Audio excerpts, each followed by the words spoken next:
warm welcome from, well, good afternoon, ladies and gentlemen, and a warm welcome from Cape Town. It gives me great pleasure to have with us this afternoon Professor Danie Botha from Gqeberta, which is also known as PE. And my name is Peter de Jong. I'm co-host with Professor Stephen Jeffrey. Professor Stephen Jeffrey, as you know, is also from PE. So Danie Botha, who's the reproductive specialist and head of Fembryo Clinic in PE. I'm not going to say Gqeberta every time. I'm just going to say PE for abbreviation's sake.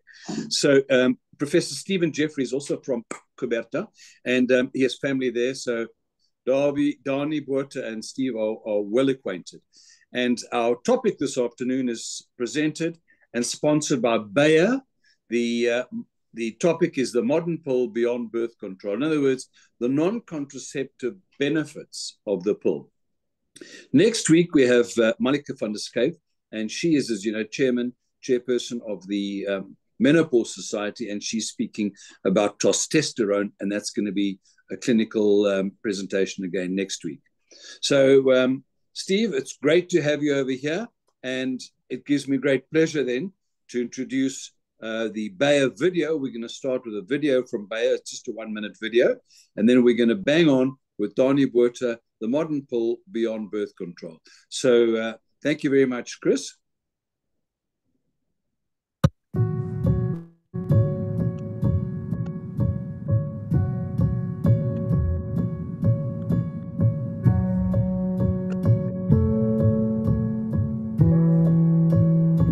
Every single month, blood. So much blood. The lost moments, the sacrifices I've made. Is this heavy period normal? I've been told it's common in menopause, but my whole body's on fire. Dripping sweat. The sleepless nights, ups and downs. Is it normal I suffer in silence? The desire's gone, vanished. The growing distance, feeling sad, guilty. Is this quiet battle normal? Every time we get too close, the anxiety hits. What if I get pregnant? Is this fear normal? With every period, the cramps, the agony. I'm the one who misses out, can't be there again. Is this unbearable pain normal? You know what hurts in women's health? Being told everything is normal. Because if something is holding us back, it's anything but normal. It's time to question what we've been told and confront what we've accepted. It's time to reclaim the moments we've missed. Women by Bayer is here to reveal what's not normal in women's health. Raise your voice and share your story at women.bayer.com. Together, we can create a life without compromise and embrace every single moment.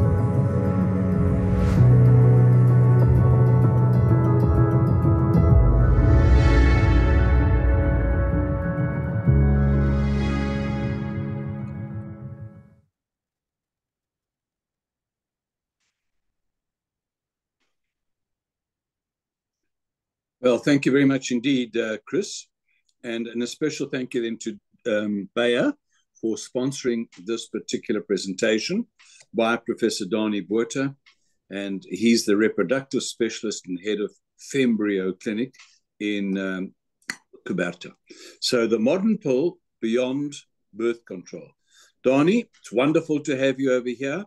It's wonderful to have Professor Stephen Jeffrey with us this afternoon. We look greatly forward to your presentation. Thank you very much. Wonderful to have you as well, Pete. So thanks so much. And nice to see you, Danie. And yeah, you can start sharing your slides.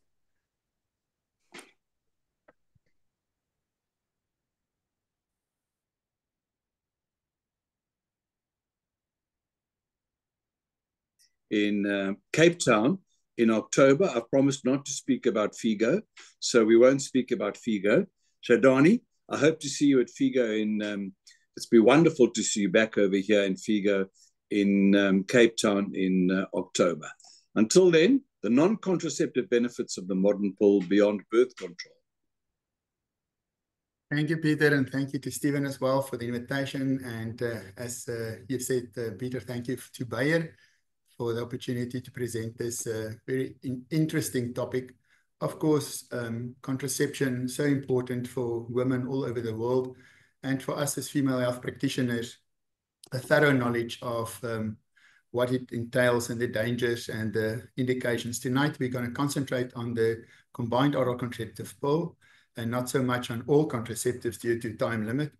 I can just say that there are, of course, many benefits, especially in the field of cancer, where the prevention of endometrial hyperplasia and the intrauterine levonorgestrel device is also very effective. But I'm going to stick to the OCPs, combined oral contraceptive, and we'll go through that. Now, in South Africa, contraception is, I don't want to say failing, but it is in a way not targeting the young population who get sexually active very early on. And many young women have to go through pregnancy, of which the number of termination of pregnancies is not well documented. In the public sector, it may be, but definitely not so in private and in backstreet termination clinics. So the South African Demographic and Health Survey 2016 is the newest report as far as I know. It's the fourth report, and that is actually showing the teen pregnancy and motherhood statistics, the percentage of women aged 15 to 19 who have begun childbearing. And you can see there that at the age of 15, 2% in the past actually did conceive, and now it is in the 2016 report, it was 4% of women 15 years actually did start with childbearing. It goes up to 18 years where these young women should actually be working on their careers instead of childbearing, up to 23%, and that didn't change from 1998 to 2016. So over 20 years, 18 years, no change in the amount of pregnancies. Fortunately, in the 19-year group, it did come down significantly, but still a shocking statistic if you think that 28% of our young women would bear children. If we then look at the number of deliveries in that time frame, we can also see that in the age group 10 to 14, there were 3,261 deliveries in young children. The age 15 to 19, 119,000. So that's a significant amount of pregnancies in the young. But what is interesting is to see the poor uptake of the pill in this young population. We can see that from 1998 to 2003 to 2016, the three reports in that time frame, it sort of halved from 9% of young women using the pill to 4%. Now, if I'm talking about the non-contraceptive benefits, why do I show this statistics? Because we would like these women to actually use more condoms, and even in this group, it's very, very low, to try and prevent HIV transmission and other STDs, as well as unplanned pregnancies. But if we can help these young women actually to know that they can use the pill for non-contraceptive benefits, especially at teenage years with acne and spotting and breakthrough bleeding, together with the condoms, I think that is something that we must look at. Of course, in private practice, it's so easy. The mother usually phone, we see the teenager and we start, but it's not so easily accessible always for patients in the public sector. And I think it is so important that we realize that a lot of those young women in the rural areas go through adolescence with so many issues, especially young PCOS patients, misdiagnosed. So if we look at the introduction, just introduction on the development of the pill, a lot of work has gone in, and the first pill was actually FDA approved in 1960. In 1957, 3 years prior to that, the FDA did actually approve a form of a pill for menstrual flow, but it took them 3 years before they were happy with the test. Now, it is acknowledged that the grandfather of the pill, as we know it today, is actually a a guy called Austrian physiologist Ludwig Haberland. Now, Ludwig unfortunately died at a very young age, at 47, of a heart attack, and his work almost came to a halt. But he pursued his concept of temporary hormonal contraception in the female body since 1919, and demonstrated in 1921 this concept of female animal contraception by transplanting ovaries from a second pregnant animal into another animal. From 1923, after successful scientific work in this field, he began highlighting the importance of clinical trials in presentations and met a lot of resistance. A lot of these people on this photo actually lost their jobs. They were actually thrown out of their university posts, and all funding stopped prematurely. Ludwig didn't even finish his PhD at the time because he was said that he didn't have enough experience in the field of biochemistry. But the first pill, Infekunden, the preparation, was actually made by the Gideon Richter Company in Budapest, and in 1930 with the successful trials. And the first pill approved was Innovit, and that contained high doses of 75 microgram of mestranol and 5 milligram of norepinephrine. So that's a lot. So we can see eventually many people, some with a lot of money behind them, some with nothing, had to use all their savings to bring women in the world the benefit of contraception. So we can see that in 1960s, as I've said, the first pill, 1970s, we started recognizing the effect of the pill with the high doses of estrogens, and also new progestogens were developed at this stage. We then went to 1980, where non-contraceptive benefits started to become clear, and a lot of research went into that. And then, of course, in the 2010s, we started getting 17-beta estradiol introduced. Now, just a summary, we know that the pill is actually very highly effective if we use the pill index with 0.3 pregnancies per 100 women per year. It is actually well tolerated and convenient in patients with good compliance. It is safe for the majority of women, and I think that is that's a broad statement to make, but it is based on data. The vast majority of women can actually use the pill, and the WHO actually guidelines regarding safe use of the pill is a helpful tool. It's an app available to see which women should and shouldn't take the pill for each underlying medical condition. It can be used until menopause, around 51, in non-smoking women who do not have contraindications. Some data says that the 35-year-old or older who smokes less than 15 a day, but in my practice, I don't give the pill even to women who smokes over 35, even if it's just a few. I just don't, but there are data that say you can. And it is completely reversible. And a lot of patients come actually to us with the history that they've been on the pill for very long, and they think that's the reason that they're not pregnant. I always tell them the half-life of the pill is probably 24 hours. That's why you take it every day. But we know that within 3 months, the suppressive effect on the pituitary gland is actually gone. So the fact that she doesn't conceive after 3 months is not due to the long-term use of the pill. And with underlying conditions of PCOS and possible endometriosis in between 10 and 20% of our women, it is maybe actually protective in these young adolescents starting the pill for other reasons. Now, what is the mechanism of action of the modern pill? And that is important if we start looking at the non-contraceptive benefits. But for contraception, in order to prevent ovulation, all the research went into how to suppress the LH. Now, what happens in a physiological cycle, a natural cycle, is as the FSH is secreted, we see that as the FSH goes up, we get stimulation of a follicle, which will grow. That will then produce the estrogen, and the estrogen prepares the endometrium, so that synchronized growth is between the follicle and the receptive endometrium. When the estradiol level reaches about 500 picomole, it will stimulate the LH response, and within 36 hours, the patient will then ovulate. So if we want to prevent that, we must actually just prevent the FSH stimulation so that you don't get a follicle recruitment. And secondly, we must prevent the LH surge. That is done by putting estrogen and progesterone in a combination with the estrogen responsible for suppressing the FSH, and then the LH surge is prevented by the progesterone component. What we are not giving back our patients however, is the blue line, which is testosterone. So the moment we put a patient on the pill, we actually do a sort of a shutdown on the pituitary gland with the patient's own FSH, LH coming down below physiological levels. And therefore, their own ovary also doesn't secrete the testosterone under LH drive. And therefore, different types of progesterones have different anti and androgenic effects. And that is important in some patients because of the fact that the modern pill does not make up for the testosterone.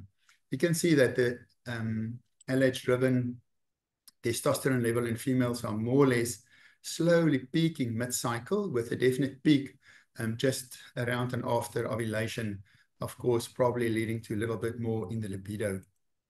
Now, how does the pill work? As I've said, the estrogen component inhibits the FSH release from the pituitary gland, and that stabilizes the endometrium as well, with the estrogen building up, keeping it stable.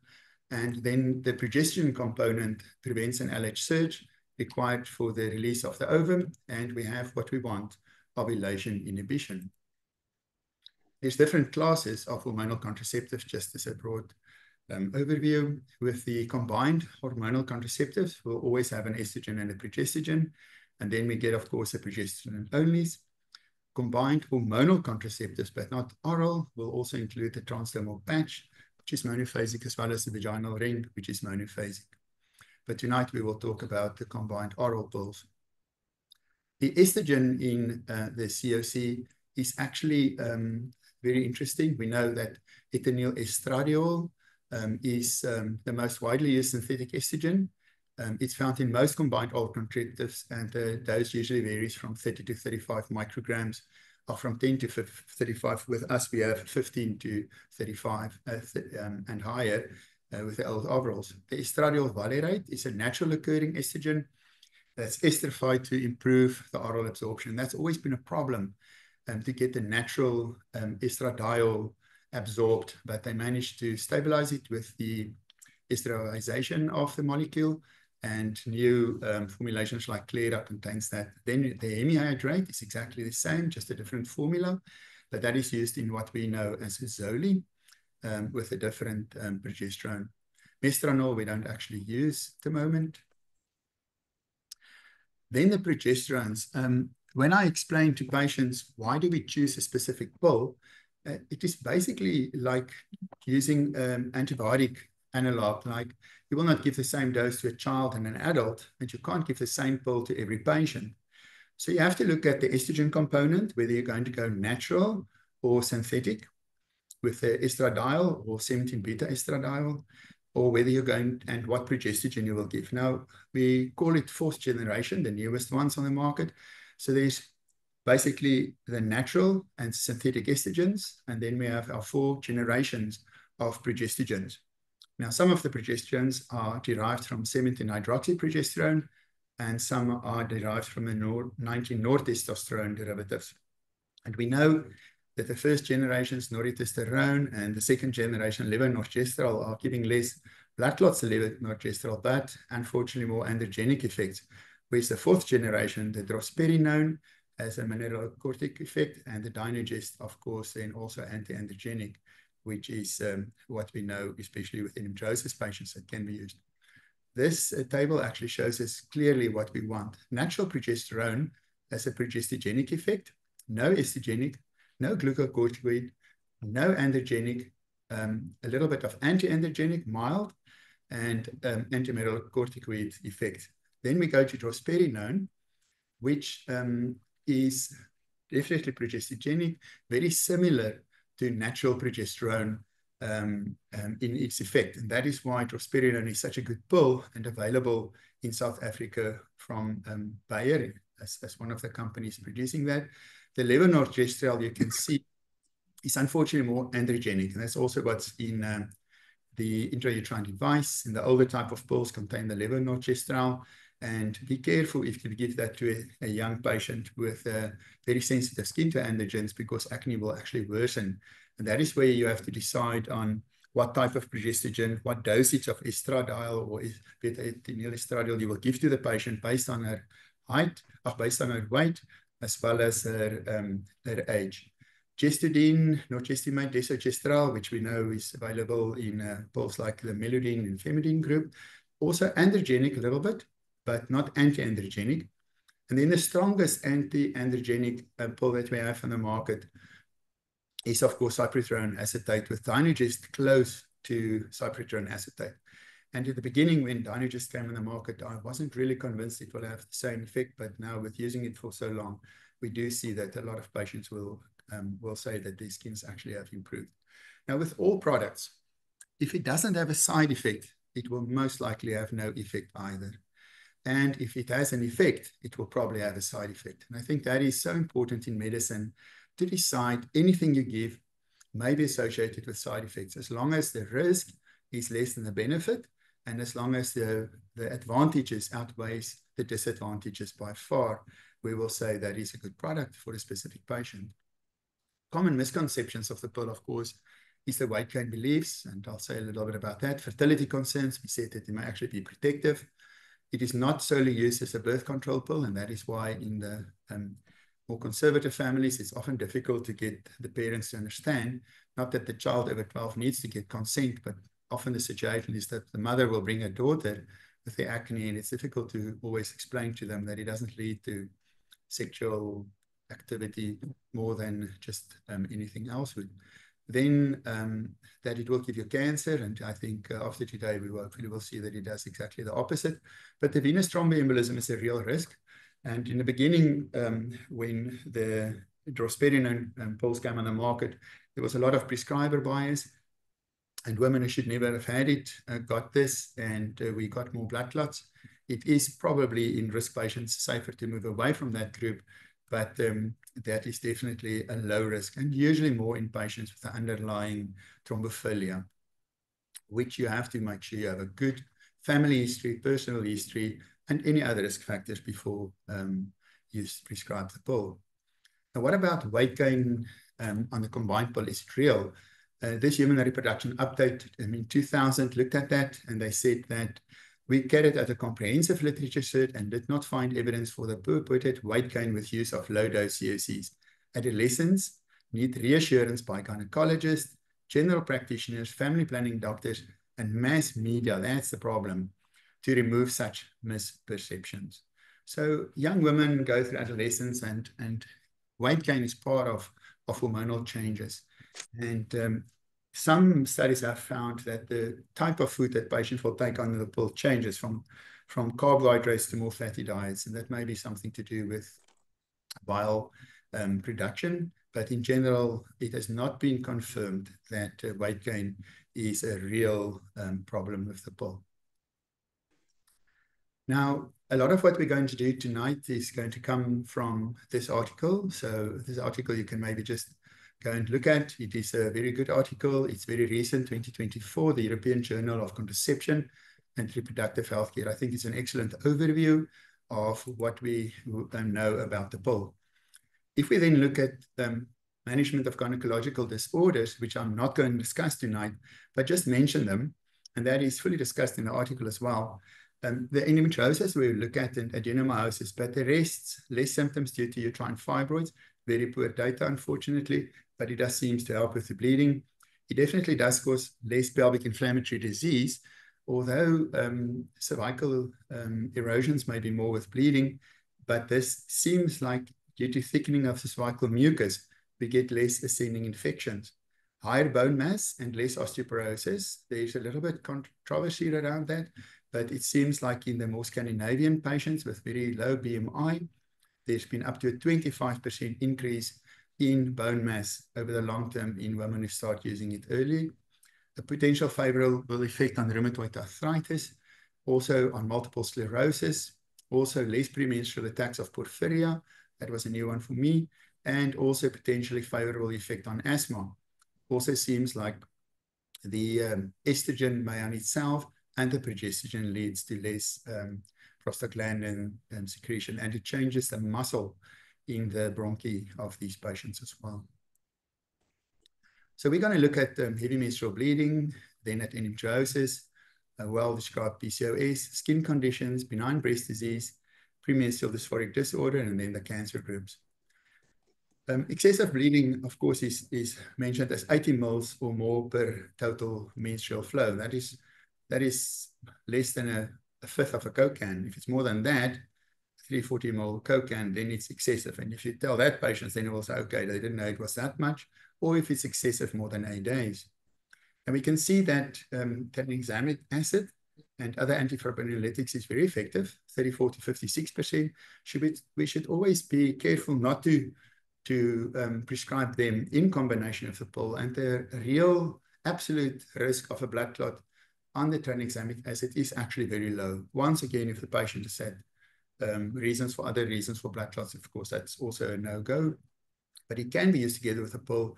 And the oral contraceptive in different studies on this matter showed between a 32 and a 69%, but the lower is probably more what we will see, depending on the dose of the pill that you use. Then, if we look at the Cochrane database and systematic reviews of this, when they compare it to the levonorgestrel, we can see that versus the combined oral contraceptive, 254 per 1,000 women with combined oral contraceptive experienced treatment failure or required further treatment, versus with the levonorgestrel, only 109 women per 1,000 women. So definitely a difference with a relative risk of 0.43.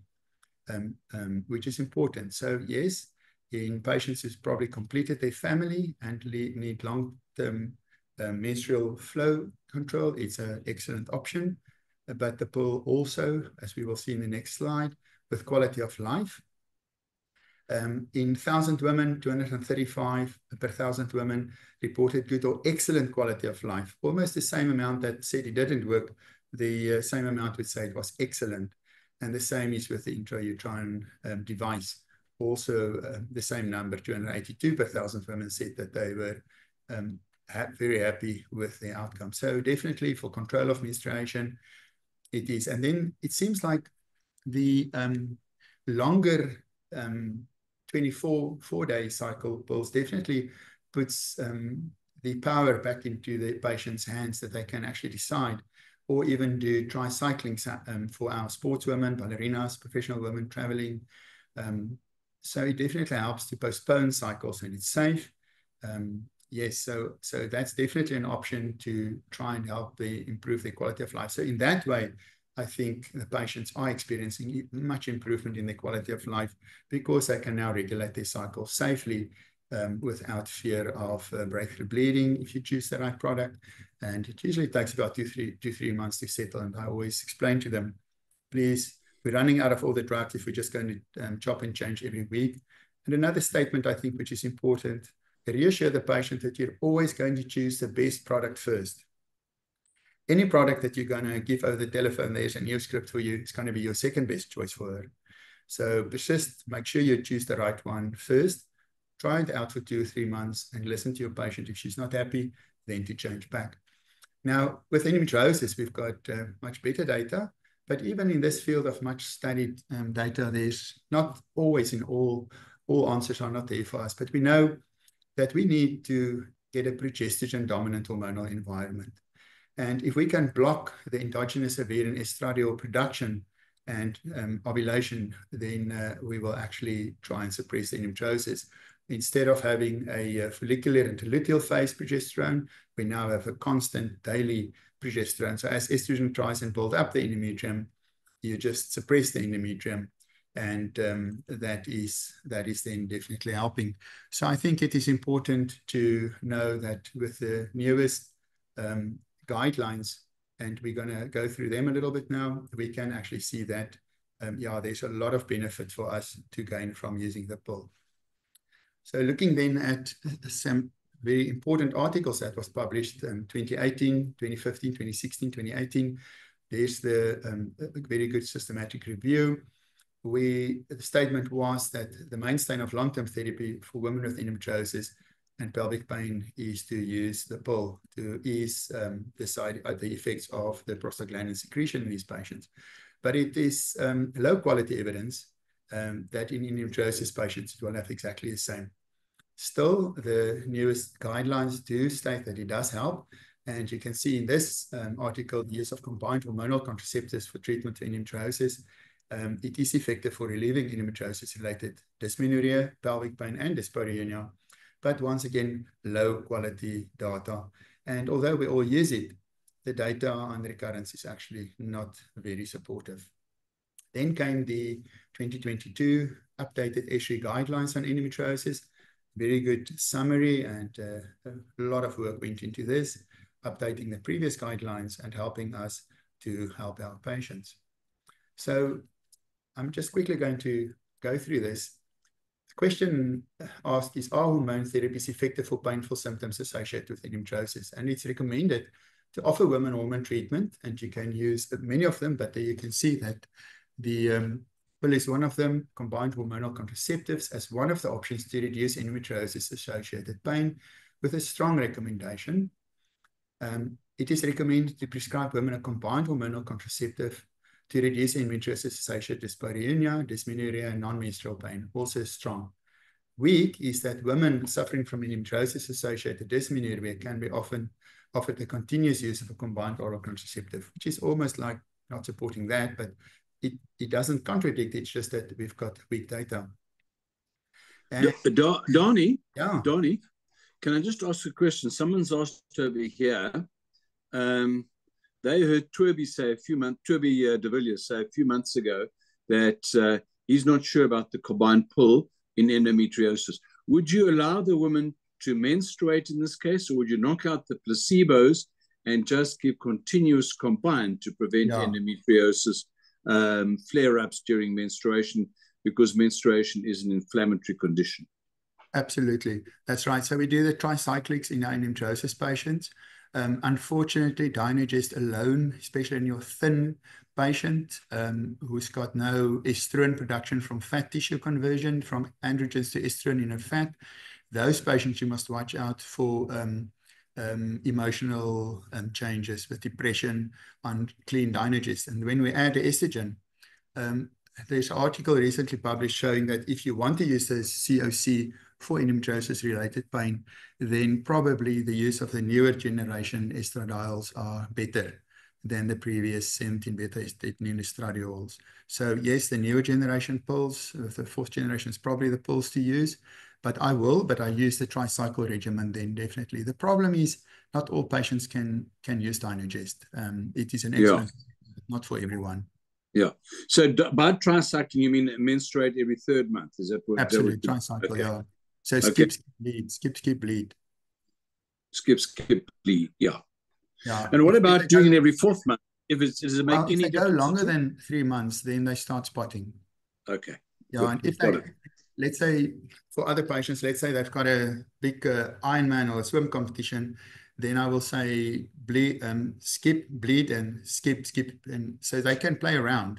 So it doesn't have to be 2 and then menstruate. They can do 1 bleed and then go into it in order to plan things. And that really works well for the patients if you use the right dosage. Okay, thank you very much for that. Good. Johnny, can I just ask, while we just discussing things, is Vazan, it's sort of not really first line anymore. We're moving more towards using the other hormones. Are you going to talk a little bit about that? What do you use Vazan, or where does it fit in at the moment? Yeah, the Dynagest Vazan, the originator, is what I would use as a first line therapy for. I use Dynagest only for confirmed endometriosis. At the beginning, it was a price issue. There are now generics, but I use it for confirmed, laparoscopically confirmed endometriosis patients.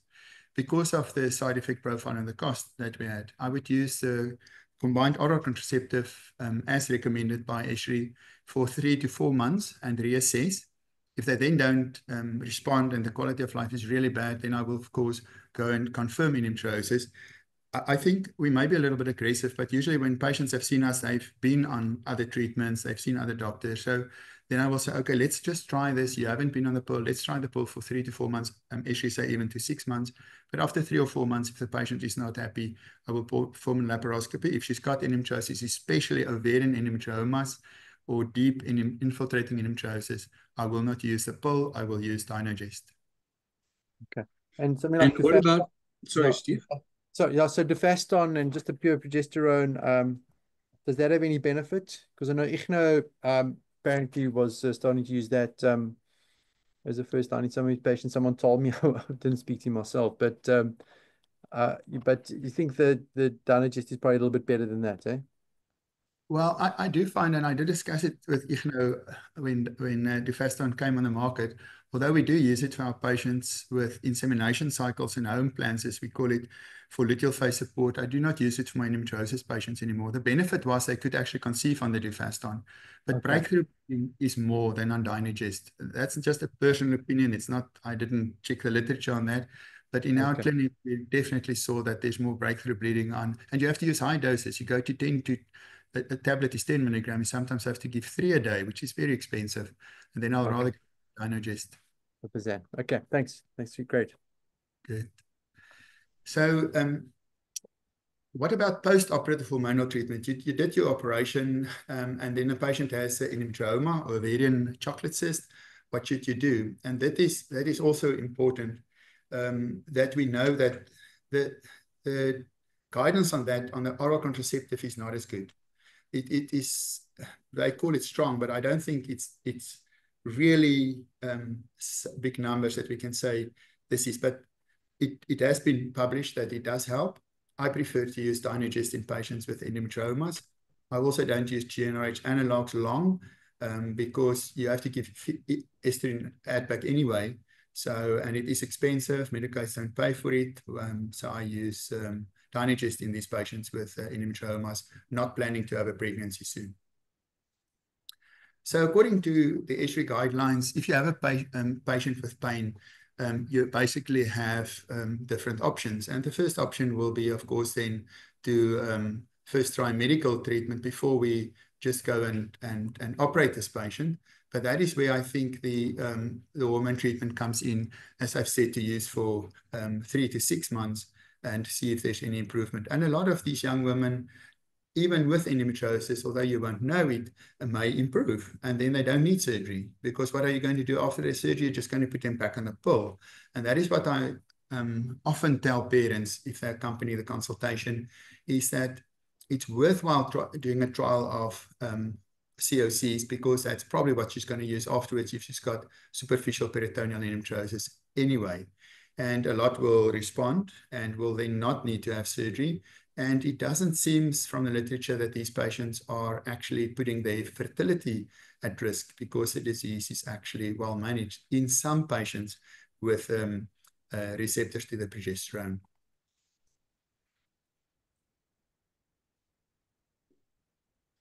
So just go back to the ESHRE newest guidelines. It is not recommended to prescribe preoperative hormone treatment to improve the immediate outcome of surgery for pain in women with endometriosis. So if you know that the patient is going to have surgery, must you first put her on the pill for 2 to 3 months before you operate? No, it is not recommended. If you have an endometrioma, or you clear this patient as endometriosis, or she's known with endometriosis, didn't use medication as a rebound, then just go and operate it without putting on the pill. But post-operative hormone treatment may be prescribed to improve the immediate outcome of surgery for pain in women endometriosis who doesn't want to fall pregnant. We will get to those women who want. So we've got the preoperative treatment. No, it doesn't help. But in screening patients, it seems to be a good recommendation to first put them on that and select who needs surgery or not. I just want to say that very severe endosalpingiosis, which is basically endometriosis from tubal origin, and widespread peritoneal endometriosis in adolescent patients, the current recommendation is not to excise all that peritoneum, where we used to do it in the past and thought it was really a good outcome. It's now not, and this is where the pill may come in, and even in those patients, Dynagest. But for post-operative treatment, it does seem to be, and I do that for all patients, young women who doesn't want to fall pregnant, put them on either the pill or Dynagest.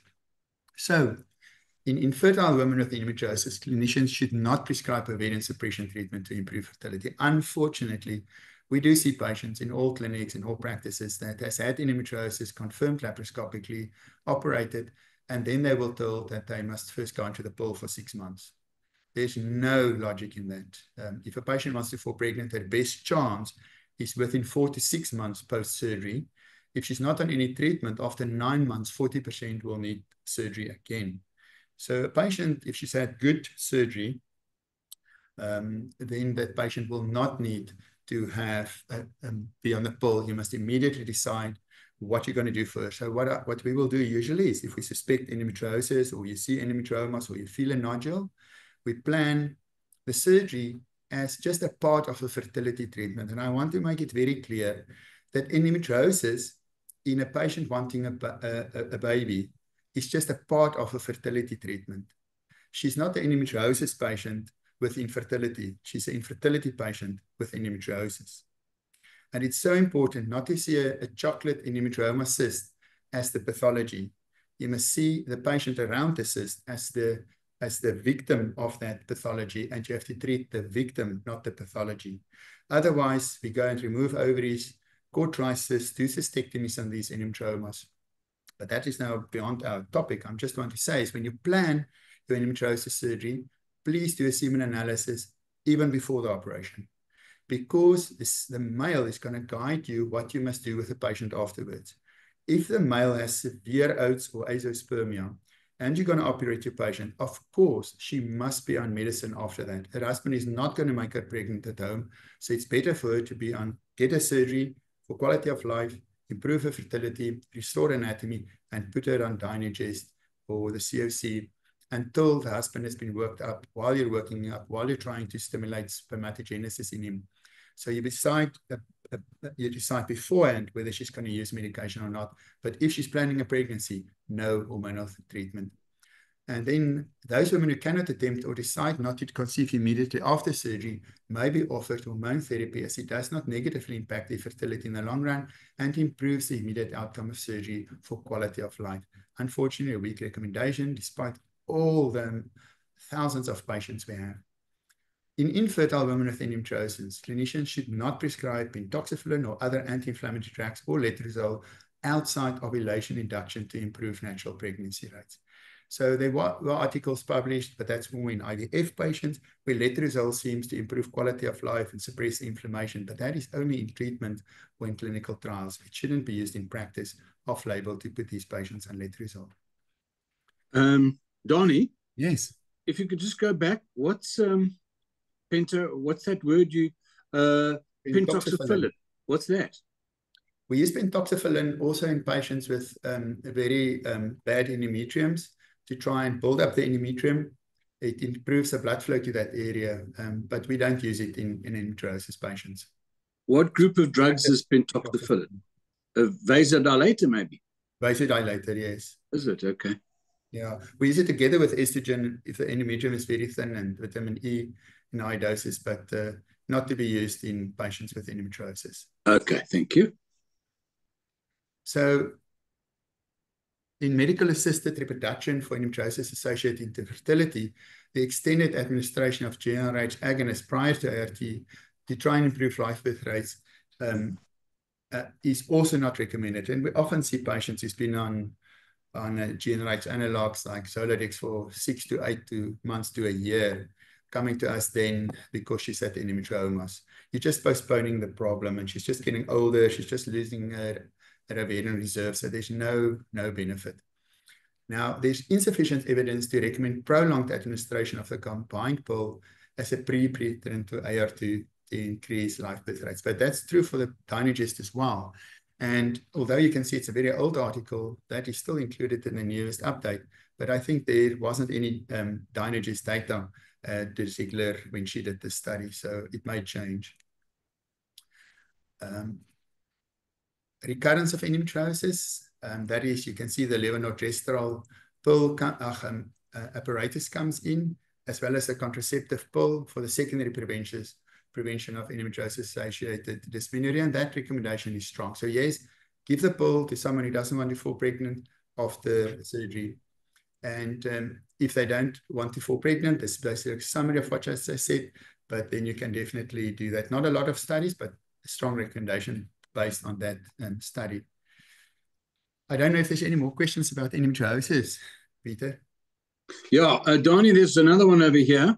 If a woman becomes menopausal and she's had a diagnosis of endometriosis, what agents is it safe basically to use hormonal therapy in menopausal women with a prior history of endometriosis? Will it spark up a new attack in menopause? No, it won't. We all hope that at menopause the disease will burn out, but that doesn't happen, and it doesn't also happen for polycystic ovarian syndrome. The patient is still the patient, but because there's not estrogen from ovulation and the follicular count becomes lower, the amount of estrogen, as the patient becomes symptomatic, the growth of endometriosis in a postmenopausal patient is rare. And in those patients, we must start worrying about endometrioid or clear cell carcinoma of the ovary if she has a chocolate cyst at 54. Saying that, if she's known with endometriosis, of course, the chocolate cyst endometrioma in that patient must be removed, sent for histology, and treated like all tumors of the ovary in that age group will be. But for the asymptomatic patient with a strong history, maybe you operated her yourself when she was 42, you know she's got grade 3 endometriosis, and you've had her on treatment now, she turns 51, her husband has a vasectomy, so you don't worry about the contraception, but she needs hormonal therapy. She has the same principle as a patient with a uterus. So if she's had a hysterectomy, I will give my known endometriosis patients estrogen and progestogen treatment for the time that they want to use it. And that is based on good data in order to prevent endometrioid carcinoma of endometriosis. I think that's important. So treat your endometriosis patients in the postmenopause as a patient with a uterus who needs endometrial protection. Okay, thank you very much. There's another quick question. A woman that has a Mirena with bleeding. It's not quite on your topic, but if you have a Mirena with bleeding and it's in the right place, we had a talk by Trudy Smith. She says the first thing to do is to give doxycycline and Flagyl and some cyclopentone, and that often settles down the intermittent bleeding initially. Thanks, Dani. Carry on. PCO. I'm going to rush through PCO because I want to come to the end of the cancer. But basically, the rationale for treating PCO is with a pill.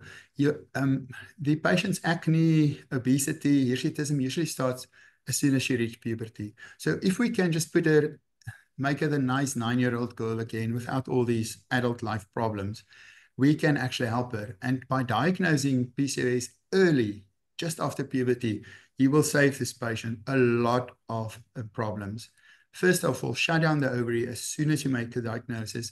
Just remember, you need all 3 of the old Rotterdam criteria. You need polycystic ovaries because all adolescents actually have polycystic ovaries.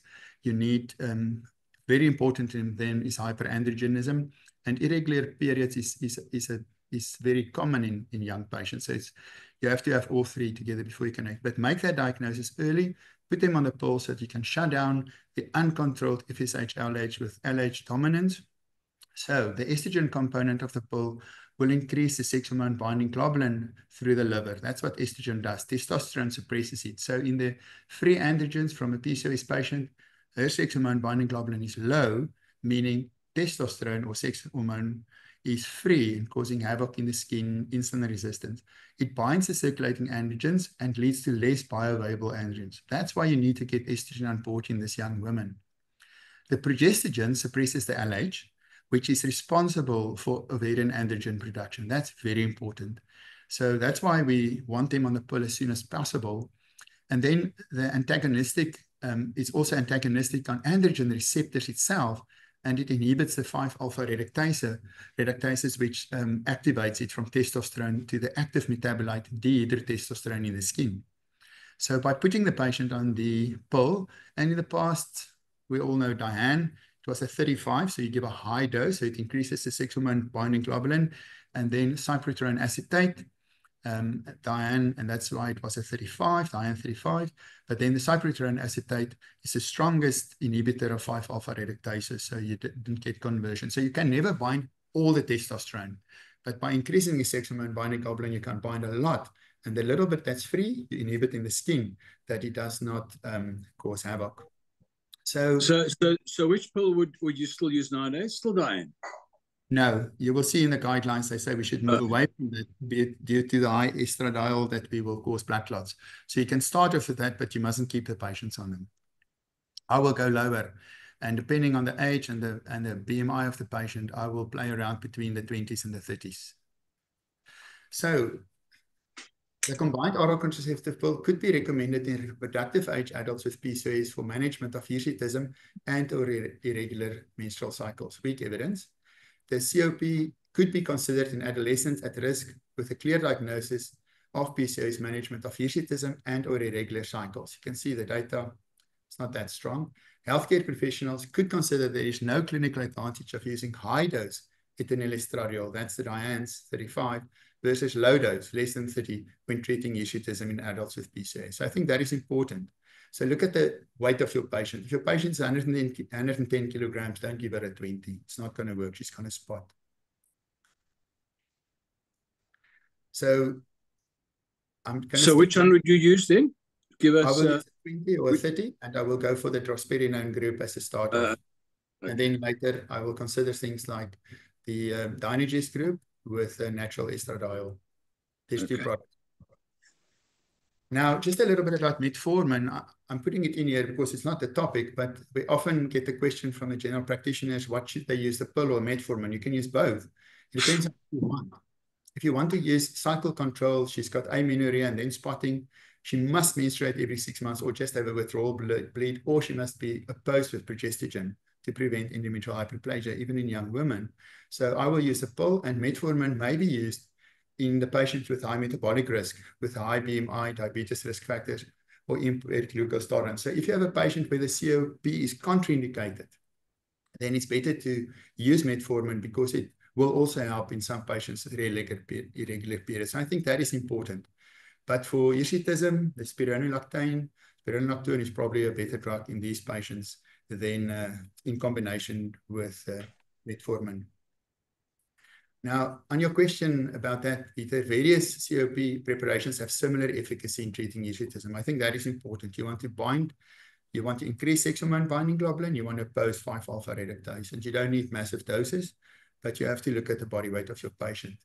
Lowest effective doses, such as 20 to 30, and natural estrogen preparations, as I said, to balance efficacy, metabolic risk profile, side effects, cost, and availability. And then PCOS-specific risk factors such as high BMI, hyperlipidemia, and hypertension must be taken into consideration in making a decision. But the take-home message is the pill is these patients' friend. The earlier you start, the better. And you can start the pill in a teenager, adolescent, just after 6 months of her menarche. Whether she must have, if she's had a period and then amenorrhea after that, it still counts as 6 months after her menarche, start the pill. The reason that she's amenorrheic is due to, if you've excluded other causes, that is then due to the high LH and anovulation. Skin and hair, I'm not going to say much. There we have the drospirenone and the Dynagest. Dynagest with estradiol valerate, definitely effective. It's a product of Bayer, and significantly improves acne in 52 to 60% of treated patients. And it is actually more anti-androgenic than drospirenone, which was a surprise to me. I did not actually know that. I thought it may be as effective, but it is actually more effective than the other pill, which is Yasmin. So Donnie, people ask, they don't know, what is the commercial? Just go back that slide. Which is the combination of Dynagest with estradiol? What's the name? People want to know, what is the actual name? That is Clara. Clara, okay. Yeah. And the drospirenone is Yas or Yasmin. Yeah, okay. Yeah. The 30 will be then, yeah, so you get the 20 and the 30. So that's Yas and Yasmin. And then the Dynagest is the Clara. Okay. Okay, so there you can see hyperandrogenism, the relative anti-androgenic potency. You can see cyproterone acetate, which is Androcur, is the strongest. And that is Diane with cyproterone acetate 2 milligrams. It is by far the most anti-androgenic potency. Dynagest and drospirenone. And so you can really see that these two are very close together, but it is actually Dynagest is doing better than drospirenone in an anti-androgenic. So it seems like Clara is a good choice for acne in a patient, but then I don't do tricycle and Clara, but maybe other colleagues can. I don't think you can. I don't think you can. Well, you can. But then you have to leave a lot of the tablets out. Yeah, it costs you a fortune. Yeah, because it's full-phasic. Yeah. Premenstrual syndrome, we don't have enough time. Once again, Bayer did have FDA approval for premenstrual dysphoric disorder with the 20 microgram pill, the same pill that's also been got licensing for acne treatment. It's important. It's not like PMDD has replaced PMS. It's just a different form or a more specific form, and it definitely does help to treat these patients. So I think evidence that the fluctuating levels of progesterone are involved in the etiology of PMS have initiated research.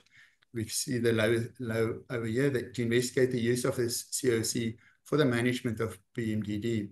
Placebo-controlled trials have showed a positive effect of PMS by various COCs and by ethinylestradiol drospirenone in particular, and that is Yas and Yasmin.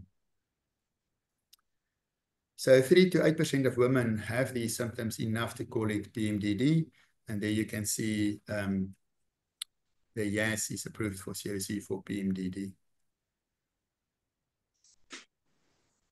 Long-term health benefits, and before we close off, I'm going to skip this slide, to ovarian cancer risk. And I think when patients are worried about breast cancer, the relative risk is 0.26. So for a 15-year-old, it's 26% increase in the risk of breast cancer. The absolute risk of a 14-year-old getting breast cancer is probably, I'm just guessing, 1 in 20,000. So if you increase it by 26%, it's 1 in 17,000 or 15,000. It's not, 15,000. It's not that high. So the absolute risk, and it absolutely disappears after discontinuing the pill, so that by the age of menopause, she and her twin sister who never used the pill will have exactly the same risk of breast cancer.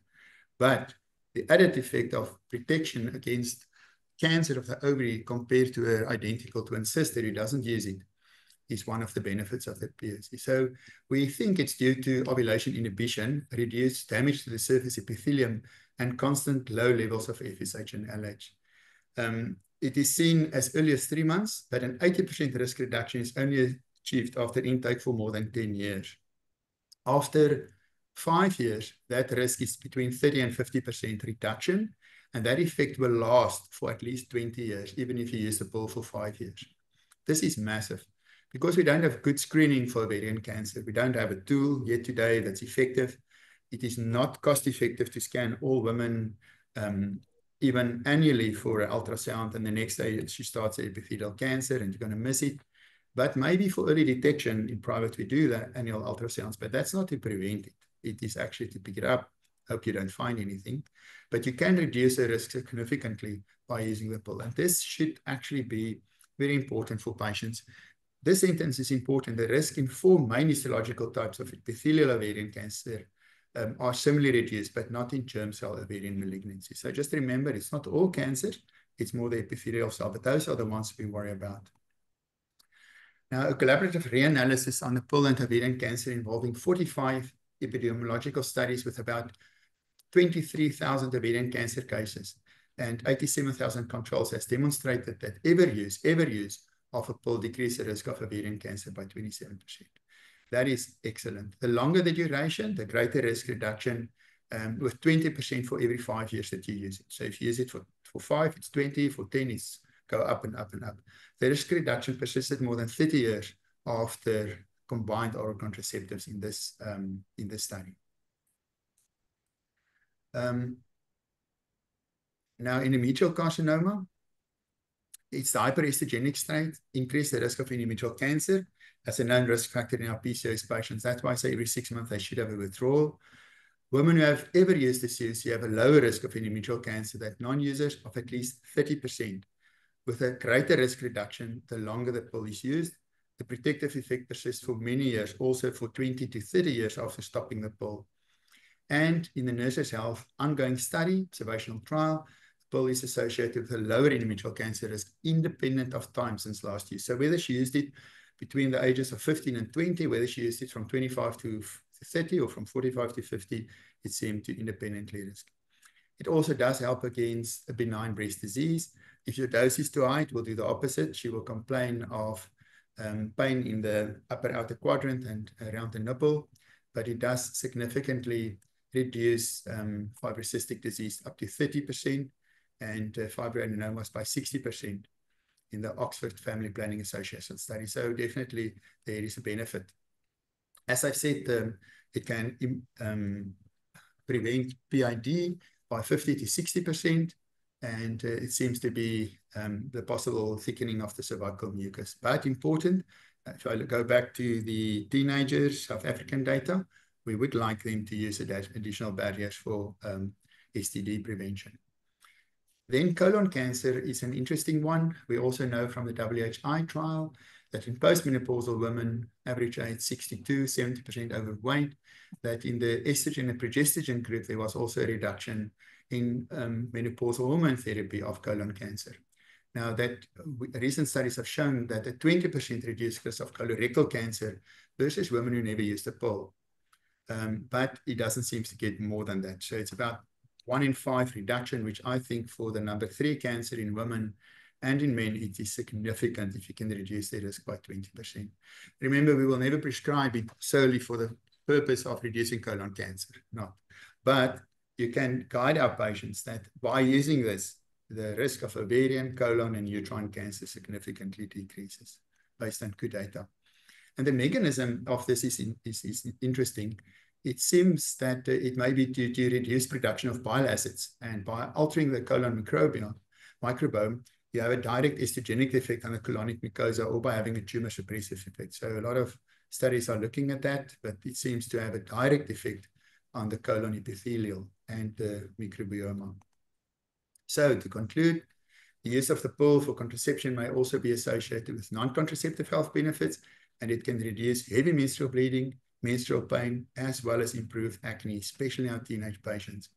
It may be beneficial for women with PMDD and PMS, especially the continuous combined hormonal contraception can reduce the risk of endometriosis after surgical management. It can be used for management of acne, hirsutism, menstrual irregularities associated with the PCOS. So for our PCOS patient, it's extremely helpful. Just about blood clots, every time you start the pill, you get increase in liver production of clotting factors, and over time that will settle down. So to take pill holidays is the worst you can tell your patients to do, is to maybe your body needs a break. And unfortunately, our patients do it themselves. They want to see how they feel off the pill. Every time they start it, they have that higher risk of blood clots again. It's also a significant reduction in endometrial ovarian cancer, and dependent on the duration, and reduce the risk of colorectal cancer. So all in all, to summarize, the modern low-dose pill with the new progestogens and the newer natural estrogens really is part of our treatment to assist our young patients, our reproductive age patients, and our perimenopausal patients, because they can use it up to 51 in low-risk patients in order to improve their quality of life in the long run. It does have added benefits on ovarian, uterine cancer risk. Donnie, that's been a wonderful, wonderful presentation. In the long run, I'd just like to, talking about in the long run, wish good luck to all those people doing the marathon on Sunday. One quick question. What other concerns are there with Dynogest in young, thin women? Is there a risk of osteoporosis? Answer yes or no. No. Okay. I just want to, it's like a court of law. I can't just say yes and go. No. The data is that you shouldn't use it in young women. Now that is changing, and we have long-term data from China and Germany, but I do not use it in a thin young woman with a low BMI, because we're uncertain about the long-term, how long are you going to use it in them? So I would rather, if I start it, I don't want to chop and change all the time, but also for them, I think they need that little bit of estrogen, because they usually have, they still go into breast development and things like that. So I don't want to just give them Drospirina and Dynogest at this stage. So for those patients, it is seldom that you will find a 14-year-old with grade 4 endometriosis. We do see them. I think it's rare. For them, I will consider it. But for my grade 1 and 2 peritoneal endometriosis, I think the COC is a good product. Okay, the very last question. Can Professor Dani give us his list of first-line pills for endo and PCOS? What would you use as first line? Let's say the woman's got a normal BMI and a normal high blood pressure, normal BP reading. Yeah, first of all, Professor Dani will not answer that question, but Dr. Dani will answer that question.